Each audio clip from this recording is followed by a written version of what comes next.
Good morning students. बहुविकल्पी प्रश्नों के साथ स्कूल लेक्चरर जीव विज्ञान की तैयारी हम लोग कर रहे हैं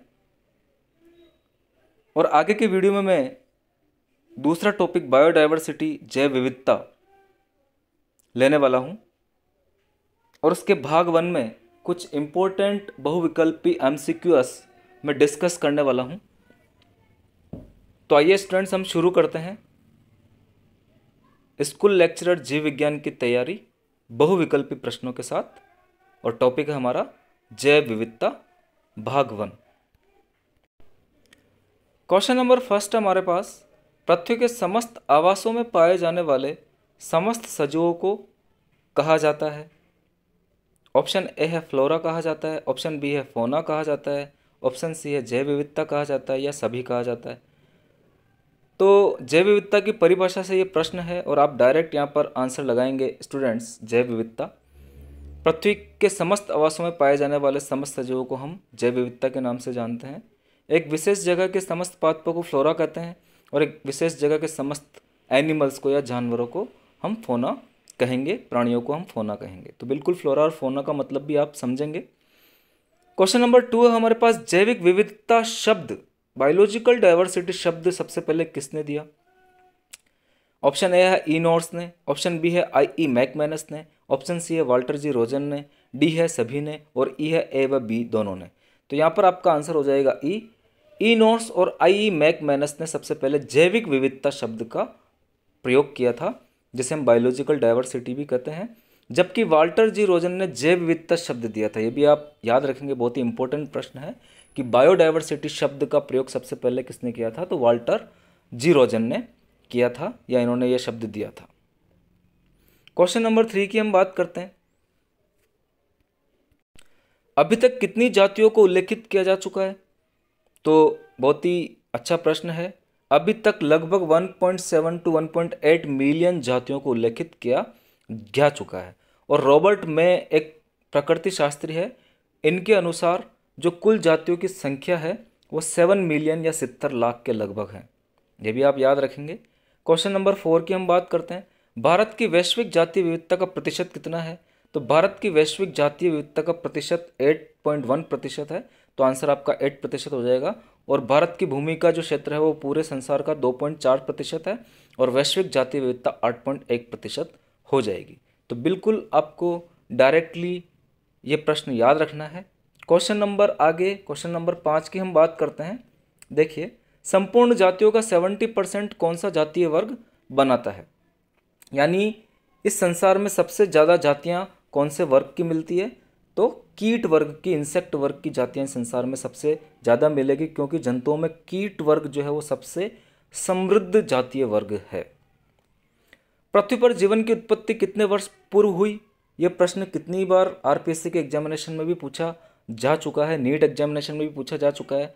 तो आप डायरेक्ट इसका आंसर याद रखेंगे, 3.5 अरब वर्ष पूर्व पृथ्वी की उत्पत्ति मानी गई है। पृथ्वी पर जीवन की उत्पत्ति मानी गई है, बिल्कुल आप याद रखेंगे। पृथ्वी पर जीवन की उत्पत्ति 3.5 अरब वर्ष पूर्व मानी गई है। निम्न में से सबसे ज़्यादा जातियाँ किसकी मिलती है, किस में मिलेगी। तो बिल्कुल आप याद रखेंगे, फिशेज में सबसे ज़्यादा जातियाँ मिलेगी। बर्ड्स, मैमल्स और एम्फीबियंस में फिशेज में सबसे ज़्यादा जातियाँ पाई जाती है। फिर एक अच्छा पाई डायग्राम वाला क्वेश्चन है, ए वर्ग को आपको पहचानना है। तो आप डायरेक्ट पहचान सकते हैं कि ये कीट वर्ग हो जाएगा, क्योंकि सबसे ज़्यादा जातियाँ कीट वर्ग की हो जाएगी। बी आपका मोलस्क का हो जाएगा, सी आपका क्रस्टेशियन हो जाएगा, डी आपका अदर एनिमल्स हो जाएंगे। तो ये पाई डायग्राम भी आपको अच्छे से याद रखना है। पृथ्वी पर विद्यमान जातियों की अनुमानित संख्या आपको बतानी है।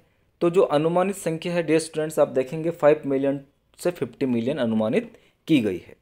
इस पृथ्वी पर विद्यमान जातियों की संख्या 5 मिलियन से 50 मिलियन होने का अनुमान है। क्वेश्चन नंबर 10 की आगे हम बात करते हैं, किसी विशेष प्रदेश या भौगोलिक प्रदेश तक सीमित जातियों को क्या कहा जाता है। तो उन्हें विशेष क्षेत्रीय जातियाँ कहा जाएगा और उन्हें इंग्लिश में हम एंडेमिक जातियाँ बोलेंगे। तो आपका आंसर हो जाएगा एंडेमिक जातियाँ। एक्जोटिक जातियाँ जो होती है वो विदेशी जातियाँ या एलियन स्पीसीज को हम कहेंगे, और विशेष क्षेत्रीय जातियाँ जो है वो एंडेमिक जातियों को कहेंगे, जो कि एक पर्टिकुलर प्रदेश या भौगोलिक क्षेत्र तक सीमित पाई जाएगी। भूमध्य रेखा से ध्रुवों की तरफ जाने पर जाति विविधता पर क्या प्रभाव पड़ता है?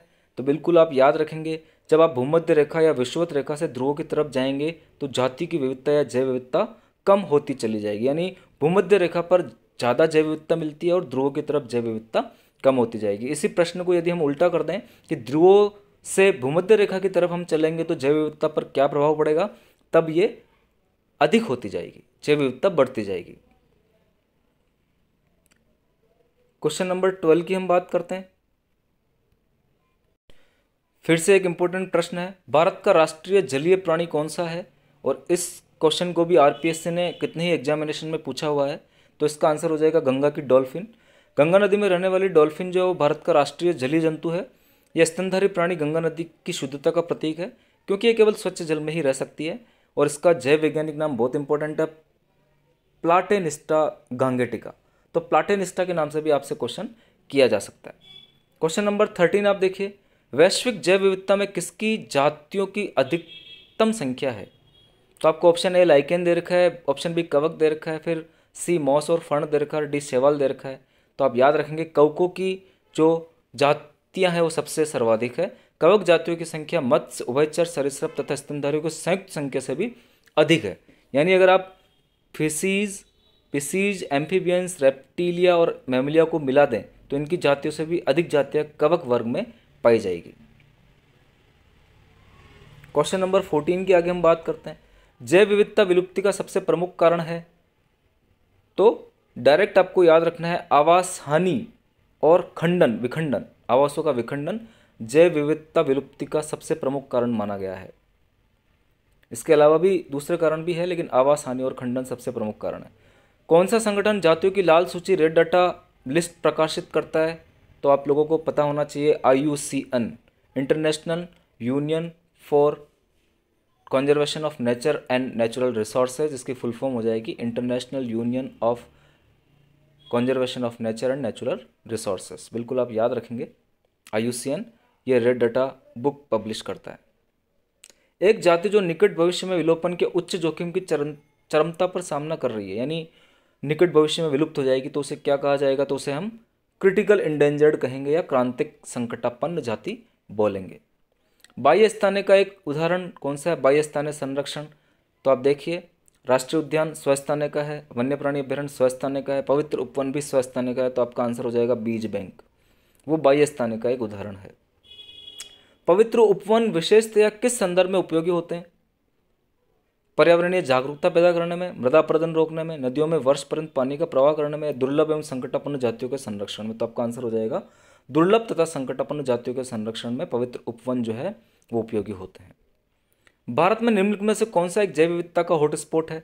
तो बिल्कुल भारत में 3 जैव विविधता के हॉटस्पॉट देखे गए हैं, पूर्वी हिमालय, पश्चिमी घाट और इंडो बर्मा श्रीलंका। तो बिल्कुल आप याद रखेंगे, तो यहाँ पे आपका आंसर हो जाएगा पश्चिमी घाट भारत का एक तप्त स्थल है या हॉटस्पॉट है। क्वेश्चन नंबर 20 की आगे हम बात करते हैं, किसी भौगोलिक क्षेत्र की जैव विविधता से क्या निरूपित होता है? ऑब्वियसली उस क्षेत्र की जैव विविधता निरूपित होगी, तो यहाँ पर आपका आंसर हो जाएगा उस क्षेत्र में रह रहे जीवों की विविधता को यह निरूपित करेगा। भारत में निम्नलिखित में से किस एक औषध पौधे की स्पीसीज संकटग्रस्त है? तो औषधीय पौधे की स्पीसीज को संकटग्रस्त माना है, यानी औषध पौधे की स्पीसीज जो संकटग्रस्त है उसे आपको बताना है। तो आपका आंसर हो जाएगा पोडोफिलम। पोडोफिलम एक औषधीय पौधा है और ये चकत्तों के इलाज में, जो गांठें हो जाती है, जो नॉन कैंसरस गांठें होती है, उनके इलाज में इसका उपयोग किया जाता है। नेपेंथिस गढ़पाड़ा पे किठारी पादप है, जो कि खासी पहाड़ियों में पाया जाता है हिमालय की, और ये भी विलुप्त के कगार पर है। आप बिल्कुल याद रखेंगे। भारत में निम्नलिखित में से किस एक की सर्वाधिक आनुवंशिक विविधता पाई जाती है? तो आम की जेनेटिक जो विविधता है वो सर्वाधिक है, क्योंकि आम की किस्में भारत में बहुत सारी मिलती है। भारत में निम्नलिखित में से किस एक को जीवाश्म ईंधनों के विकल्प के रूप में एक जैव ईंधन की तरह इस्तेमाल करने का परीक्षण किया जा रहा है? तो बिल्कुल आप याद रखेंगे जेट्रोफा।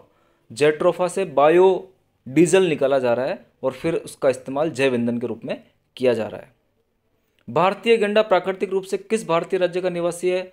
बहुत ही इंपॉर्टेंट प्रश्न है और कितनी बार इसे भी पूछा गया है। तो असम का निवासी है। जो काजीरंगा राष्ट्रीय उद्यान है वहाँ पर भारतीय गैंडा पाया जाता है, और काजीरंगा राष्ट्रीय उद्यान आपका असम में है, जो कि एक सींग वाले गैंडे के लिए प्रसिद्ध है, राइनोसिरॉस के लिए प्रसिद्ध है।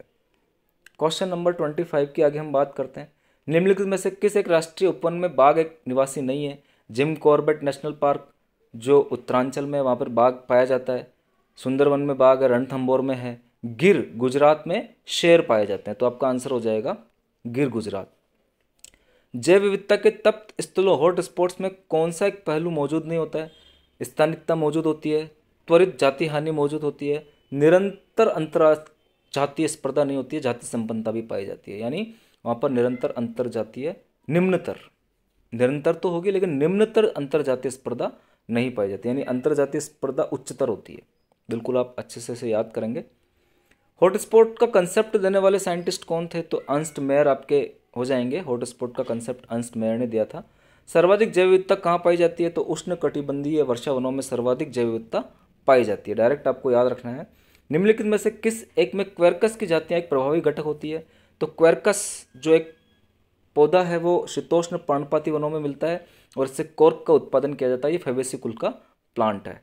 निम्न में से कौन यथावत संरक्षण में शामिल नहीं किया गया है, यानी स्वस्थानीय संरक्षण में शामिल नहीं है? तो आपका आंसर हो जाएगा वानस्पतिक उद्यान या बॉटनिकल गार्डन। वो स्वस्थानीय यथावत संरक्षण में शामिल नहीं है, जबकि बायोस्फीयर सुरक्षित क्षेत्र, राष्ट्रीय उद्यान और सेंचुरी यथावत संरक्षण में या स्वस्थानीय संरक्षण में सम्मिलित किए गए हैं।